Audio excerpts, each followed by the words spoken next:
जो दस्तावेज याचक ने, एप्लीकेंट ने चुनाव आयोग में फाइल किए थे, हमने लगभग 20,000 ऐसे एफिडेविट ढूंढे हैं और हमने 8,900 उसमें से एफिडेविट्स की चार्ट बना के दी माननीय चुनाव आयोग को, जिसमें पूरी तरह से भ्रष्ट तरीके से, विकृत तरीके से दस्तावेज और हलफनामों पे अनेकों प्रकार की त्रुटियां हैं, जो दिखाता है कि ये फोर्जरी है, ये फ्रॉड है।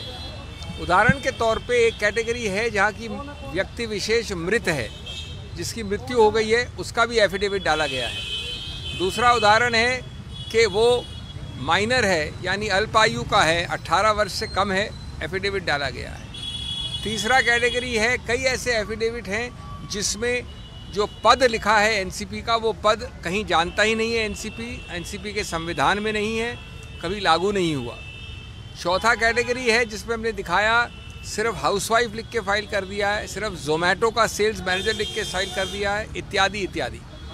इस प्रकार से हमने 24 कैटेगरी बनाई।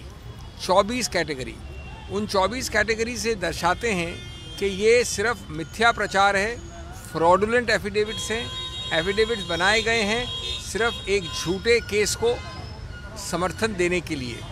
और इसका मतलब ये हुआ कि जो अजीत पवार फैक्शन जिसको आप कहते हैं, उनके पास कोई समर्थन नहीं है।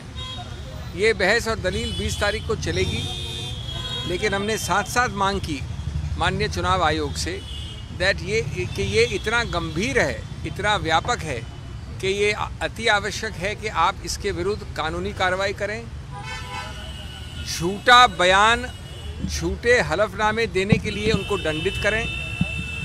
क्रिमिनल आईपीसी जो है, दंड संहिता है, उसके अंतर्गत जो कई सारे झूठे बयान देने के ऑफेंस होते हैं, उसके विषय में एक्शन लें, इत्यादि इत्यादि। तो ये मामला अब चलेगा 20 तारीख को, और हमें आशा और विश्वास है कि सत्य की विजय होगी।